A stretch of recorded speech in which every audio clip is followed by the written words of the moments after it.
Hi guys, welcome to Learning Electronics Repair. Just a quick intro on this one then. So I recently looked at a JBL MPX1200 amplifier that's now awaiting some components, some transistors, which I have ordered by the way.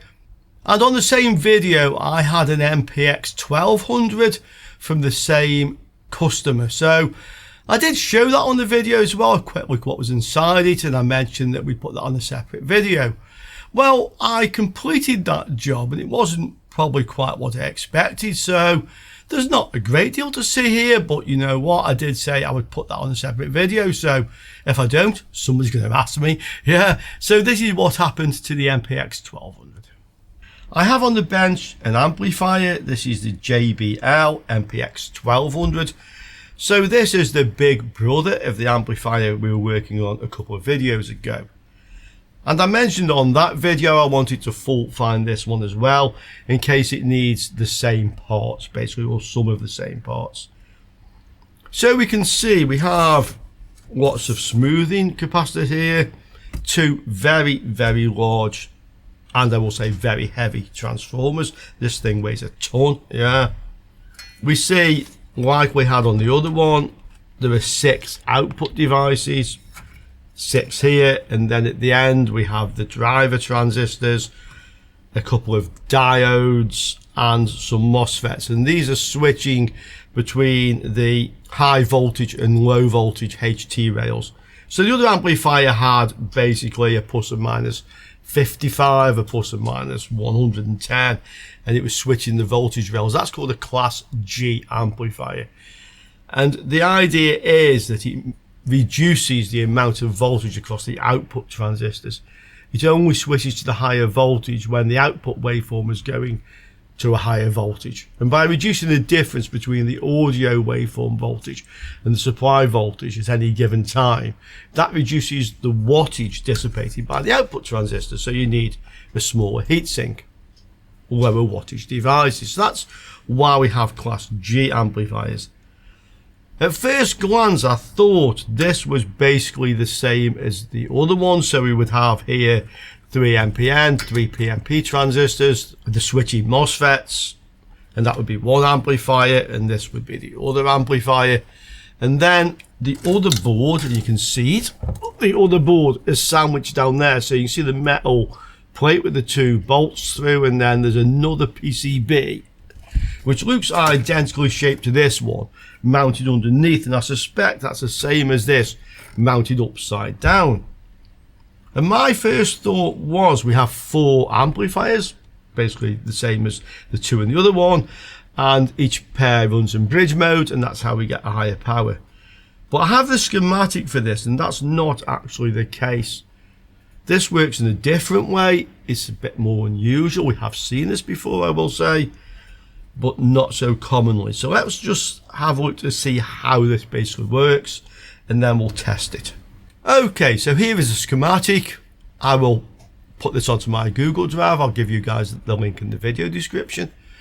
This is the business end of the thing, really. So what we can see is, in actual fact, we have 6 output transistors, PNP, and 6 NPN. So double the amount we had on the other MPX600. We still have a single driver, just a different transistor again, no doubt can handle more current. Okay, and then we have the switching MOSFET. So if you look here, this is the 46 volt rail, so that provides plus 46 via this diode to the PNP transistors. Okay, you're positive, and you'll see the same on the negative side. Obviously the diodes are the way around, and that gives the minus 46. But you'll notice it says here plus 46, plus 94, plus 142 switched buzz. So the class G amplifier we looked at had MOSFET here, just one. This has a pair in parallel, divide in parallel, look, and those MOSFETs are switching on the 94 volt positive rail here, again through a diode, to here. Okay, so when you turn these on, we get 94 volts here. Yeah. And we have the same again, yet another stage up the ladder. So with these ones, this is the plus 142 volt rail. And again, a diode. So the diodes are to stop the higher voltage going back into the lower voltage supplies. You don't want that, I can assure you. But what it means is that the voltage here can switch between 3 different voltages. This is class G, it's just a more advanced version of it. So if we look at that, and we look at our PCB again without getting the heat sinks off, I would say that we have probably all the PNP transistors on one side, all the NPN on the other ones, and then on each side we can see the 2 switchy MOSFETs. So for the 9645 volt, we see 2 diodes, which we were just looking at to stop the voltage going back down the wrong way. We see the drivers. So this, I would say, is one amplifier, and then the other one is the other channel, which is underneath.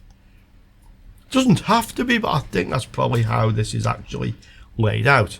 So the fault on this, according to the customer, is no protect but no audio output. So let's have a look. We'll get the current limiting light bulb on it and we'll see what it does. So we see the amplifier here. I have the current limiter on there, 150 watts. Goes bright, goes dim. The fan came on, so nothing's going to go bang on this, I don't think. So without the limiter in,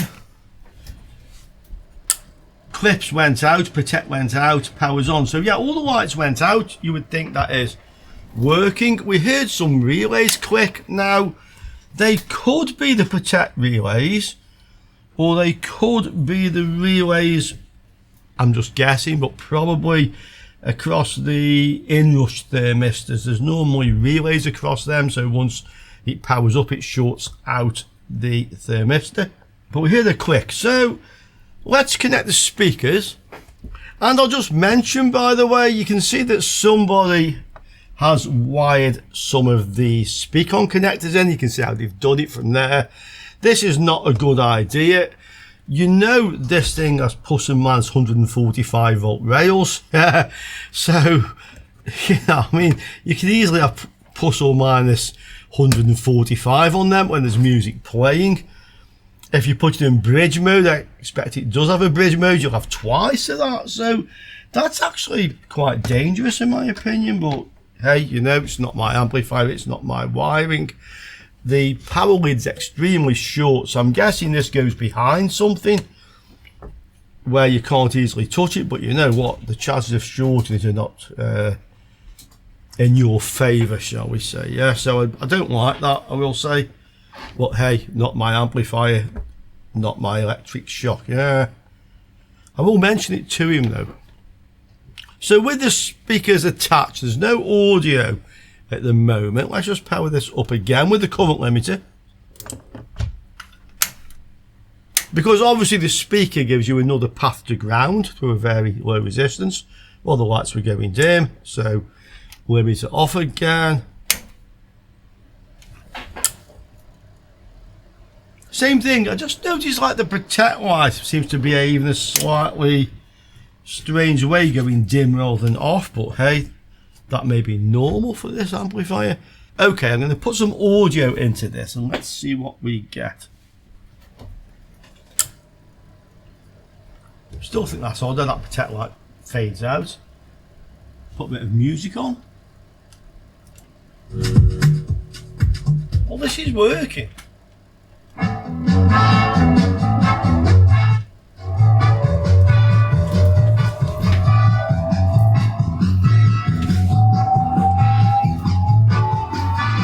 Seems to be working on one channel.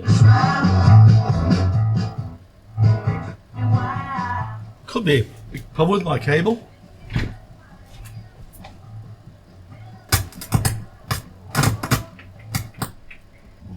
Yeah, problem with my cable.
Okay, so that one's working. Yeah, I need to speak to the customer because I don't find a problem with it.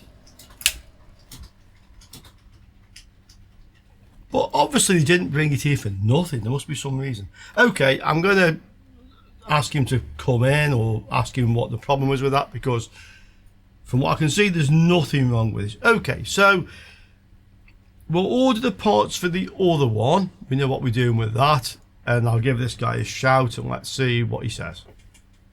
So just a very quick one there, guys, but interesting to look at the topology of this.